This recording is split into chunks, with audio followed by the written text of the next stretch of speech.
Assalamualaikum warahmatullahi wabarakatuh. Selamat pagi, selamat siang, selamat sore, dan selamat malam untuk semuanya yang menonton video penjelasan dari kelompok kami.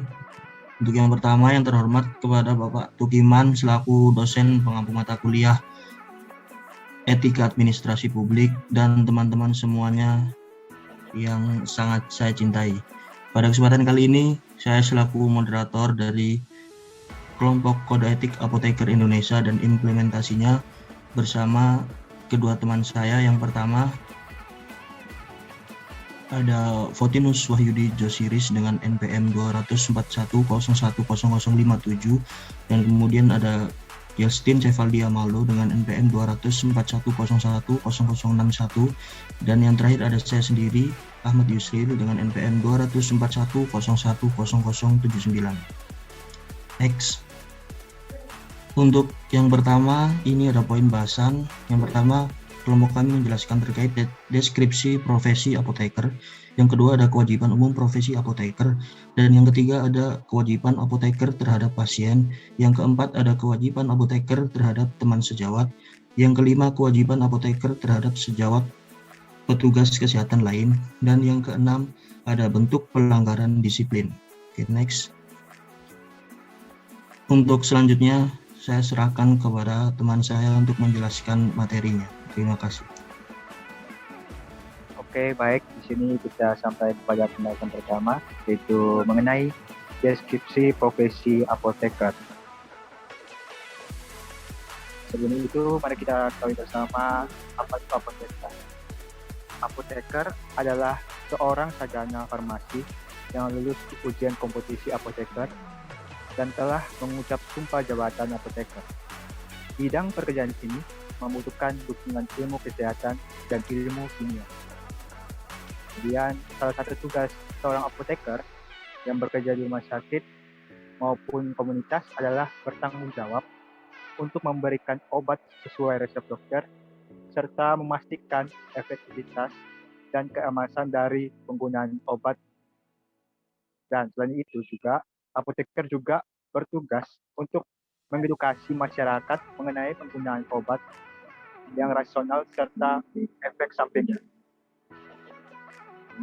Apoteker bisa bekerja di berbagai bidang, bahkan membuka usaha sendiri dengan membuka usaha apotek. Ada juga apoteker industri yang bekerja di perusahaan farmasi maupun kosmetik.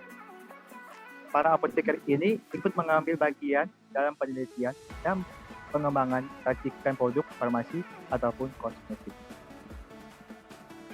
Kemudian kita akan masuk ke pembahasan kedua mengenai kewajiban umum profesi apoteker. Di sini yang pertama, seorang apoteker harus menjunjung tinggi, menghayati dan mengamalkan sumpah janji apoteker. Untuk dua, seorang apoteker harus berusaha dengan sungguh-sungguh menghayati, mengamalkan kode etik apoteker Indonesia. Kemudian untuk ketiga, seorang apoteker harus senantiasa menjalankan profesinya sesuai kompetensi apoteker Indonesia, serta selalu mengutamakan dan berpegang teguh pada prinsip kemanusiaan dalam melaksanakan kewajiban. Selanjutnya, seorang apoteker harus selalu aktif mengikuti perkembangan di bidang kesehatan pada umumnya dan di bidang farmasi pada khususnya. Nah, di dalam menjalankan tugasnya, seorang apoteker harus menjauhkan diri dari usaha mencari keuntungan diri semata yang bertentangan dengan martabat dan tradisi luhur jabatan kefarmasian. Kemudian, seorang apoteker harus berbudi luhur dan menjadi contoh yang baik bagi orang lain. Seorang apoteker harus menjadi sumber informasi sesuai dengan profesinya. Dan juga, seorang apoteker harus aktif mengikuti perkembangan peraturan perundang-undangan di bidang kesehatan pada umumnya dan bidang farmasi pada khusus. Oke, selanjutnya kewajiban apoteker terhadap pasien. Adapun kewajibannya adalah seorang apoteker dalam melakukan praktik kefarmasian harus mengutamakan kepentingan masyarakat, menghormati hak asasi pasien, dan melindungi makhluk hidup insani. Adapun implementasi atau jabaran kode etiknya, yang pertama, kepedulian kepada pasien adalah merupakan hal yang paling utama dari seorang apoteker. Kemudian, setiap tindakan dan keputusan profesional dari apoteker harus berpihak kepada kepentingan pasien dan masyarakat. Selanjutnya, seorang apoteker harus mampu mendorong pasien untuk terlibat dalam keputusan pengobatan mereka. Seorang apoteker juga harus mengambil langkah-langkah untuk menjaga kesehatan pasien, khususnya janin, bayi, anak-anak, serta orang yang dalam kondisi lemah. Seorang apoteker harus yakin bahwa obat yang diserahkan kepada pasien adalah obat yang terjamin mutu, keamanan, dan khasiat dan cara pakai obat yang tepat. Seorang apoteker harus menjaga kerahasiaan pasien, rahasia kefarmasian, dan rahasia kedokteran dengan baik. Kemudian, poin keempat, kewajiban apoteker terhadap teman sejawat. Yang pertama, bahwa seorang apoteker harus memperlakukan teman sejawatnya sebagaimana ia sendiri ingin diperlakukan. Selanjutnya, sesama apoteker juga harus saling mengingatkan dan saling menasihati untuk mematuhi ketentuan-ketentuan kode etik. Yang ketiga, seorang apoteker harus mempergunakan setiap kesempatan untuk meningkatkan kerjasama yang baik sesama apoteker di dalam memelihara keluhuran martabat jabatan kefarmasian, serta mempertebal rasa saling mempercayai di dalam menunaikan tugasnya. Poin kelima, kewajiban apoteker terhadap sejawat petugas kesehatan lain. Yang pertama, seorang apoteker harus mempergunakan setiap kesempatan untuk membangun dan meningkatkan hubungan profesi, saling mempercayai, menghargai, dan menghormati sejawat petugas kesehatan lainnya.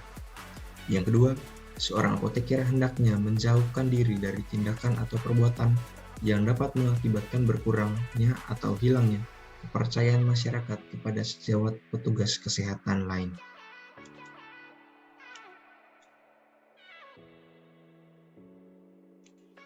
Kemudian untuk selanjutnya adalah untuk pelanggaran disiplin.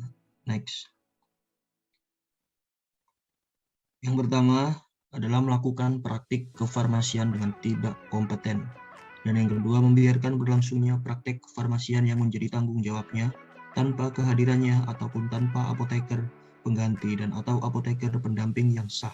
Yang ketiga, mendelegasikan pekerjaan kepada tenaga kesehatan tertentu atau tenaga kesehatan lain yang tidak memiliki kompetensi untuk pekerjaan itu.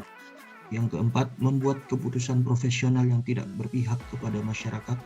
Yang kelima, tidak memberikan informasi yang sesuai, relevan, dan up to date dengan cara yang mudah dimengerti oleh pasien atau masyarakat, sehingga berpotensi menimbulkan kerusakan dan atau kerugian pasien. Dan yang keenam, tidak membuat dan atau tidak melaksanakan standar prosedur operasional sebagai pedoman kerja bagi seluruh personil di sarana pekerjaan atau pelayanan kefarmasian sesuai dengan kewenangannya. Yang ketujuh, memberikan sediaan farmasi yang tidak terjamin mutu, keamanan, dan khasiat atau manfaat-manfaat kepada pasien.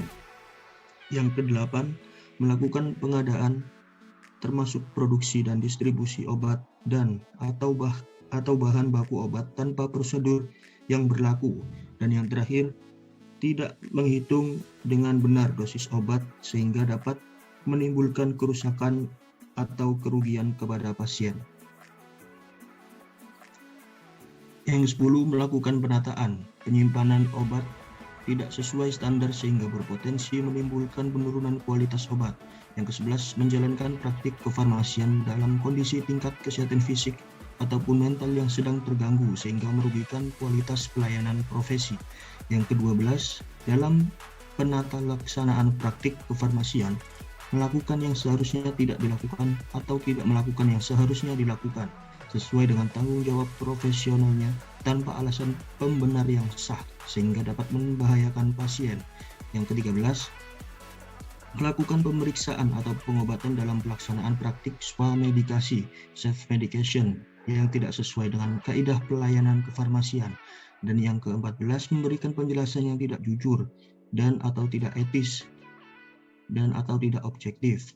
Dan yang ke-15, menolak atau menghentikan pelayanan kefarmasian terhadap pasien tanpa alasan yang layak dan sah. Yang ke-16, membuka rahasia kefarmasian kepada yang tidak berhak. Yang ke-17, menyalahgunakan kompetensi apotekernya, dan yang terakhir, membuat catatan dan atau pelaporan sediaan farmasi yang tidak baik dan tidak benar. Next. Terima kasih untuk semuanya yang sudah menjelaskan presentasi dari kelompok kami mengenai etika apoteker. Semoga semua ilmu yang dapat kami sampaikan bermanfaat bagi kalian semua. Terima kasih dan mohon maaf apabila ada salah kata. Wassalamualaikum warahmatullahi wabarakatuh.